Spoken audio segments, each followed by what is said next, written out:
Ons tema is balanseer jou lewensskaal. Uitroepteken, opdrag, vraagteken, balanseer hierdie lewensskaaltjie van ons.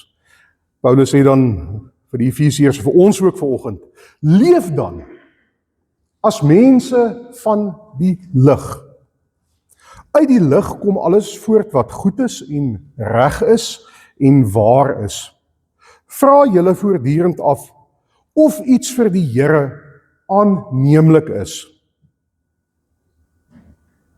Vra julle voortdurend af of iets vir die Here aanneemlik is. En moenie meedoen aan die vrugtelose praktyke van die duisternis nie, maar stel dit eerder aan die kaak. Dit is 'n skande om selfs te praat oor die dinge wat die ongehoorsame mense in die geheim doen. Maar alles word aan die kaak gestel wanneer die lig daarop val. En as iets bekend geword het, is dit in die lig. Daarom sê die lied, word wakker, jy wat slaap, en staan op uit die dood en Christus sal jou lewe verlig. Wees baie versigtig hoe julle lewe, nie soos onverstandige mense nie, maar soos verstandiges. Maak die beste gebruik van elke geleentheid, want ons lewe in 'n goddelose tyd. Moet daarom nie onverstandig optree nie, maar probeer te weet te kom wat die Here wil dat julle moet doen. Ons skriflesing tot sover.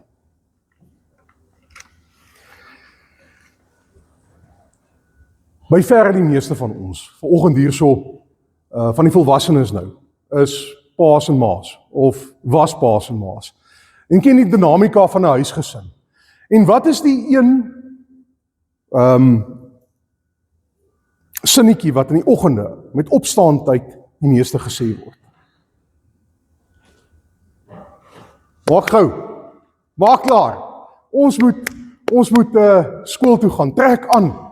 Waar is die das nou weer? Ag, dis seker nog nie.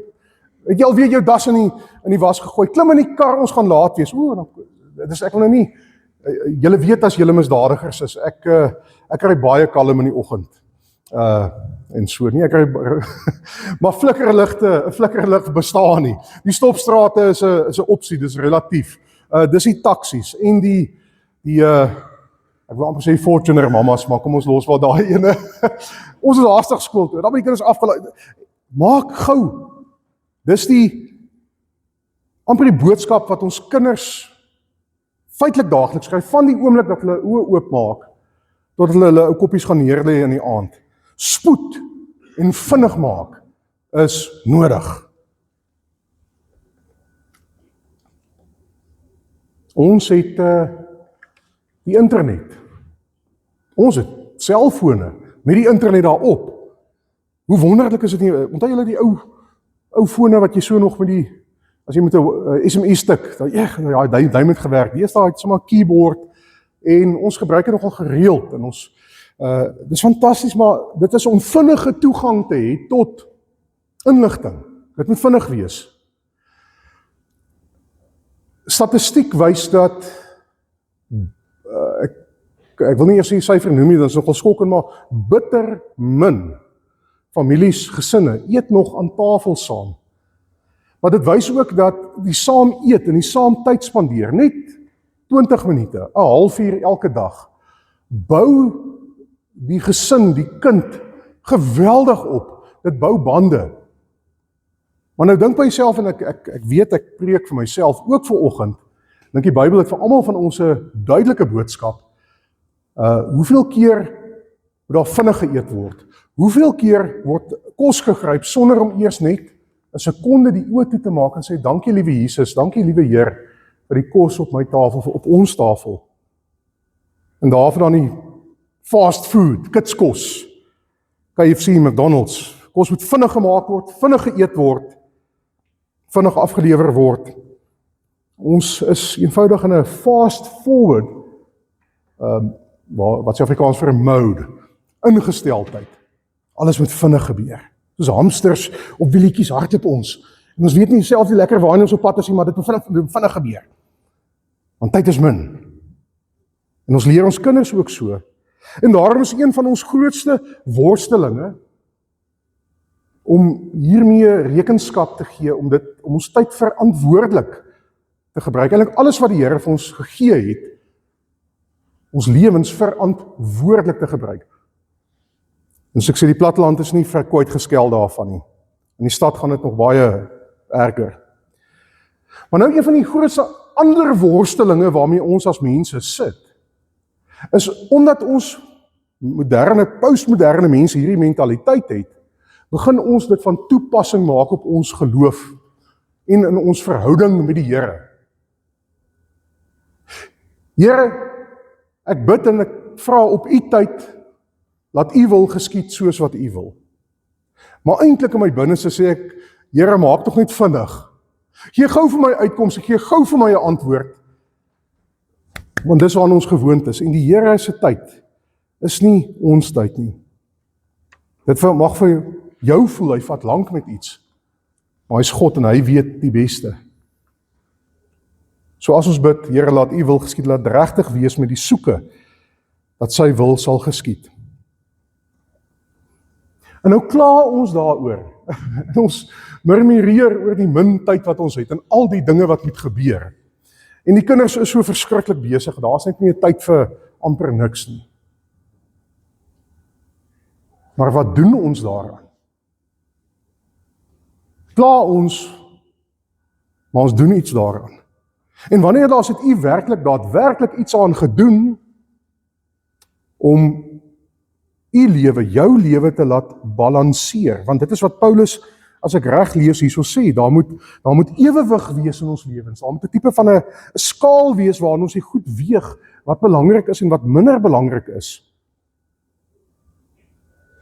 En hierdie tipe van gejaagde lewenstyl is in kontras, glo ek, met dit wat die Here vir ons in gedagte het.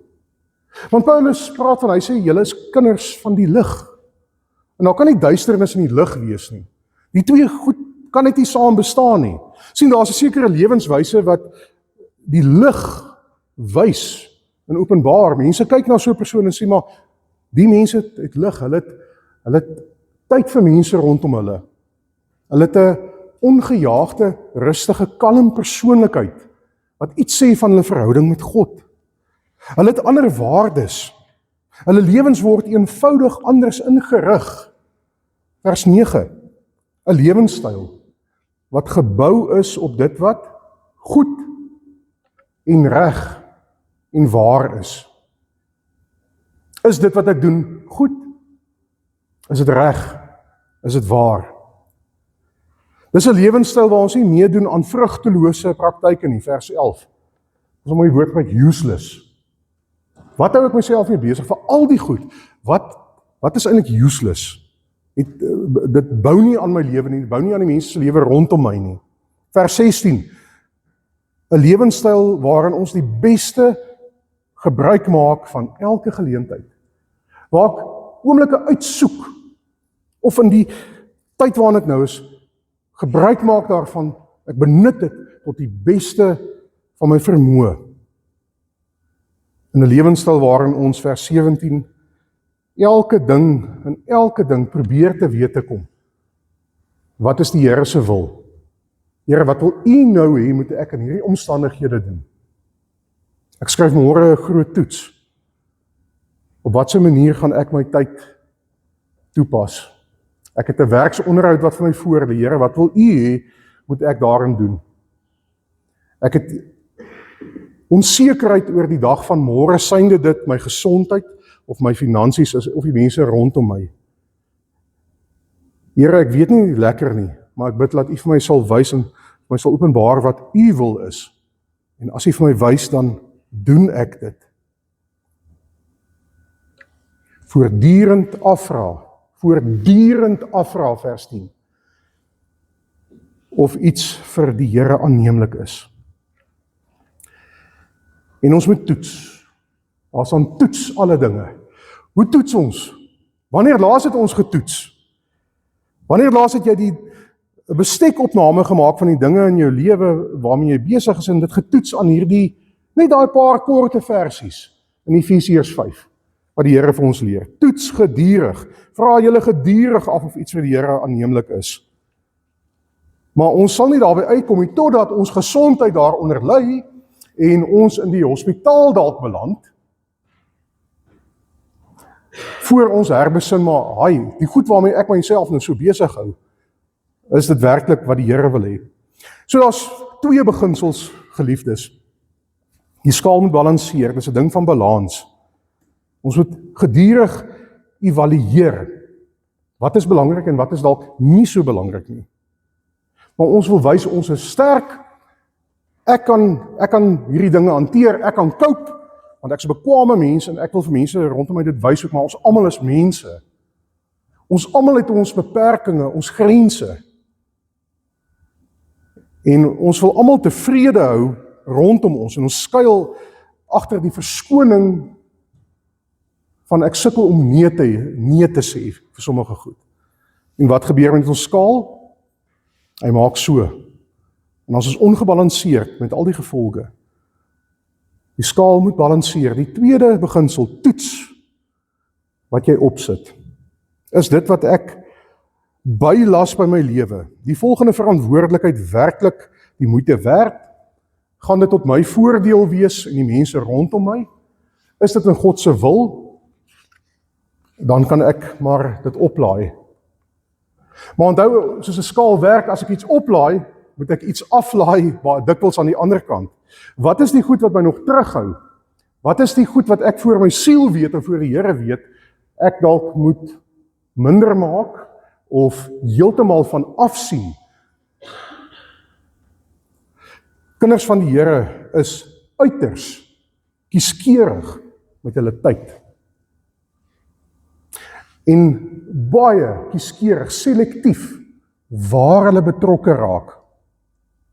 Want as hulle betrokke raak ergens of hulle laai nog iets op, dan moet dit vir God aanneemlik wees. Dan moet die lig helderder skyn. As gevolg daarvan, anderste, sê vers 11, is dit vrugteloos. So 'n boom wat nie vrugte het nie, hy is useless. Vrugtelose praktyke. En dan gaan lees Efesiërs verder, kyk al die goed wat hy daar noem. Ons ken dit. Gooi dit weg, of behou jy dit? Los jy dit, of laai jy dit op? Is dit wat ek doen regtig nodig? Is dit goed om dit te doen? Is dit opbouend? Bevorder ek die lig daardeur? Maar ons sukkel om nee te sê. Miskien moet my sulke oefeningkie doen en 'n bietjie gaan neerskryf, dalk 'n stuk papier vat en 'n potlood of 'n pen, daar by die lesenaar en gaan skryf gou neer. Ek dink vir baie van ons is televisie kyk so uit soos koekies in die weeshuis, maar as ek dan dalk van my TV hou, hoeveel tyd spandeer ek aan TV kyk?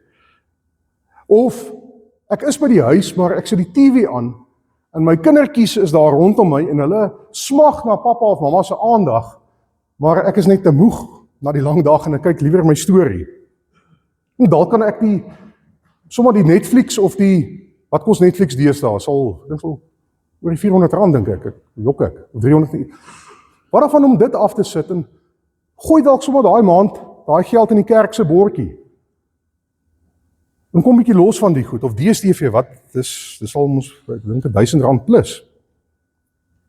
Is dit die moeite werd? Ons almal moet werk. Werk is skaars, geld is skaars. Maar is dit werklik die moeite werd om tot laat in die aand by die werk te sit en baie geld te maak, maar my gesin ly daaronder? Die kindertjies wat moet groot gemaak word in die weë van die Here, hulle wat ek vir God beloof het, ek sal hulle groot maak tot sy eer, wys ek eintlik in my eie lewe. Weet jy wat? Die belangrikste ding in die wêreld is dat jy moet hard werk. En jou gesin kan maar daaronder ly. Julle kan maar daaronder ly, so julle moet dieselfde eintlik gaan doen met julle kinders. Dis indirek wat ons vir hulle sê. Is dit die moeite werd? Is dit die moeite werd om nog iets aan te koop? Die nuutste selfoon of die blinkste kar? En dan sit ek elke maand met gespannenheid in my binneste of ek die paemente kan bybring of nie. Is dit aanneemlik vir God om 'n Saterdag aand so laat aan te gaan by die braaivleisvuur dat jy die Sondagoggend te moeg is om kerk toe te kom? Ons moet toets of ons lewens gebalanseerd is. En gepraat van die kinders, wat van ons kinders se lewenskaaltjies? Ek kyk na my eie kinders, ons kinders, en ander kinders, en iets het liderlik drasties verkeerd en skeef geloop in ons samelewing. Want ek dink almal besef in ons konteks in Suid-Afrika, as jy nie absoluut uitblink en die beste is in wat jy doen nie, gaan jy dalk in die beroepslewe eendag nie heeltemal oor die weg kom nie, want daar's baie kompetisie. En daar's baie mense wat dalk voorgetrek gaan word bo jou kind op grond van ander dinge as net prestasie. So ten minste wees net die beste wat jy doen in die sport en die akademie.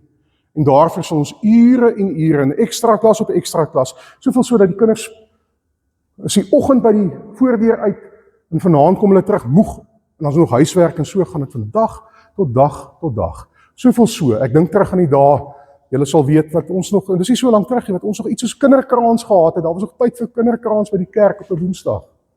Dis weg. Daar's 'n manier waarop ons mee kan doen nie, want die kinders is te besig. En so kry die wêreldse goeders voorgang en voorkeur bo God se goeders, wat eintlik die belangrikste behoort te wees. Ons kies elke keer vir die wêreldse goed. Sonder om te vra, is dit opbouend? Laat skyn dit God se lig helderder werklik? Of steel dit ons lewensvreugde en geluk, maak ons depressief, maak ons beangs? So, geliefdes, toets en weeg. Laai op as dit goed is, gooi af as dit nie reg is nie. Ons het vanoggend, so is dit 'n Sondag, ja, dis ons Nuwe Testament Christene se Sabbat. Ons sê maar, ten minste een keer 'n week, los ek heeltemal die goed wat my tyd neem hierdie week. En ek fokus op God, op wat hy wil hê. En ek persoonlik dink nie, dit hoef eers noodwendig 'n Sondag te wees nie, dis die Sabbats beginsel, om tyd in te ruim in my lewe, om mens te kan wees, mens soos wat God my geskape het. 'n Lewensritme wat aan God die eer gee. En die woorde, vloekwoorde, soos uitbranding, moegheid, vrugtelose praktyke, vermy ek soos die pes. Ek vermy die maak gou lewenstyl, want dit gee nie aan God die eer nie. Ons toets aan mekaar. Wat moet jy wegvat? Wat moet jy bysit? Maak die beste gebruik van elke geleentheid. Toets alles, om te wete te kom wat God se wil is. En weet jy wat? As ons dit doen, sal die Here ons dan nie seën nie. Wil hy ons nie sy seën gee nie. Ons almal het 'n Bybel. My Bybel sê die Here wil graag vir ons die beste gee, in alle omstandighede. Maar dan moet ek en u gaan inskakel by God se plan. Nie net vra daarvoor nie, maar dit gaan doen ook. Mag die Here vir u seën in hierdie week wat voor lê. Groot mense, kinders gaan lewe soos 'n mens van die lig, want ons is dit immers alreeds deur ons Here Jesus. Bid saam met my.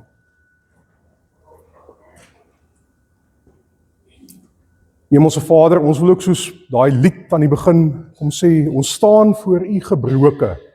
U sien ons lewens, u ken ons deur en deur, want u het ons gemaak. U kom kyk deur die Heilige Gees diep in elkeen van ons vandag se harte in. U kom kyk in ons koppe in en u weet waarmee ons struwel, waarmee ons sukkel. Hartseer dalk as gevolg van verlies, reuse verlies. Ongelukkigheid omdat ons nie het wat die ander een het nie. Spanning, moegheid, oorlaaidheid. En Here, ons begeer om daarvan bevry te word, maar u kom gee die vermoë in ons hande. U seën ons met die Heilige Gees en die woord om onderskeid te kan hê, om wysheid toe te pas, wat vir u aanneemlik is en wat nie is nie. Here, gee dan vir ons die braafheid, om soms te kan nee sê, die moedigheid om te kan afgooi aan die een kant, en ook die waaghalsige ingesteldheid om dalk iets nuuts op te laai wat vir ons lewens voordelig kan wees. Here, laat ons kinders van die lig sal wees. Ons vra vir U, U help vir ons hier, en U help vir ons gemeente, o Heer, vir ons bejaarde mense, vir ons gesinne, die ou gesinne, families, en ja, Here, die jong gesinne, en ook ons kosbare kinders. Net U kan dit doen. Doen dit vir ons, o Here. Ons bid dit in die naam van Jesus Christus, ons leidsman, ons Here, ons volmaakte voorbeeld. Amen.